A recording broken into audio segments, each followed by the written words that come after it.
On October 1st, during the government shutdown, CNN reporters, anchors, and hosts together ranted on the Tea Party Republicans, saying they were a suicide caucus that was hurting families. During the morning show, they decided that the shutdown was all Republican. That afternoon, on the Situation Room, all the Republicans who wanted to defund Obamacare were blamed as a whole.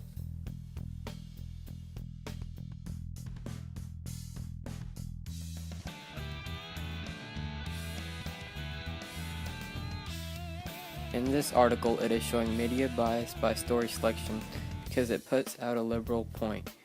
Bias by omission is also portrayed in this article because it lacks facts and omits only one side of the story.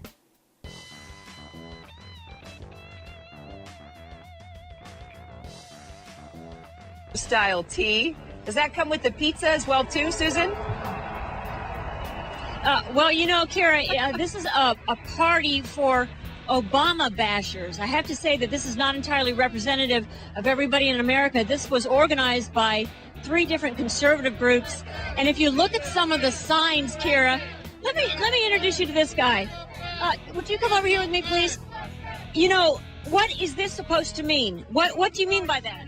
Well, I mean, he's a fascist. The pirates... Wait, why do you say he's a fascist? He's the president of the United States. He's a fascist. Do you realize how offensive that is? I think he's a fascist. Why? Because he is. In what way can you say that? Because the real pirates are in the White House, in the Senate, and in the Congress. We need one-term limits for all these elected politicians. Why be so hard on the president of the United States, though, with such an offensive message? Because he is. He's a fascist. Okay. All right. So, we've got a fascist. Starting her reports on the Chicago tea protest, the reporter begins by identifying the protesters as Obama bashers.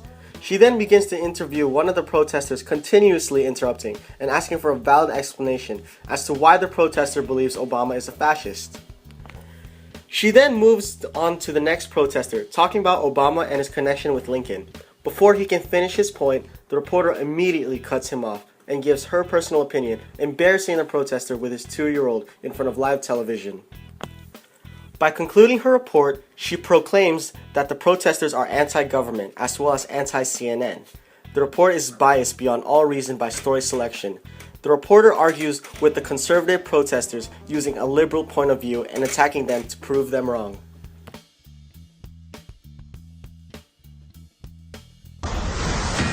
So as Russia invades Ukraine, the White House taking a very big hit with its critics. Republicans saying that President Obama has simply been outmatched by Russian President Vladimir Putin on this, and they say it's not the first time. That it also happened during the civil war in Syria and the nuclear talks with Iran. At the beginning of this clip, bias by selection of sources can be seen, where the reporter states that critics of the White House are constantly slamming them for their inaction on the Ukraine issue. She uses the word they several times but never seems to identify who exactly she is talking about. On Fox News Sunday, House Intelligence Committee Chairman Mike Rogers said that Vladimir Putin is essentially running circles around the United States at this point. Watch this. I think Putin is playing chess, and I think we're playing marbles. And I don't think it's even close. So if you look at the nuclear negotiations, we got our fannies handed to us. They took tactical nukes out of the equation. Huge mistake, especially for our allies in the Baltics. Later in the clip, the story shows further bias as they show an interview with a Republican who is also on the side of his party, furthering the claim that the issues in Ukraine are getting worse by the second, mainly because of Obama's failed policies.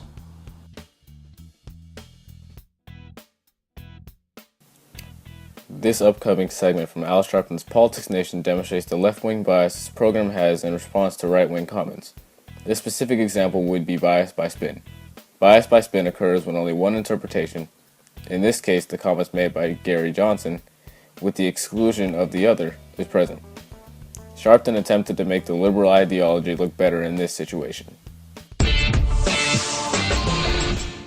Most folks who watched last night's Republican debate agree that the best line belonged to the new face on the stage, Gary Johnson. My next-door neighbor's 2 dogs have created more shovel-ready jobs than this current administration. It's a good line, even if it isn't really true. The original stimulus created 2.9 million jobs, and the American Jobs Act would create another 1.9 million jobs. But the line's gotten Gary a lot of buzz, a lot of great buzz, in fact. He's even the #1 trending topic on Google. Only the negative comments were taken from Gary Johnson, and they were spun around to make the conservatives look bad to the public. No consideration of what Mr. Johnson had to say prior to that clip was taken.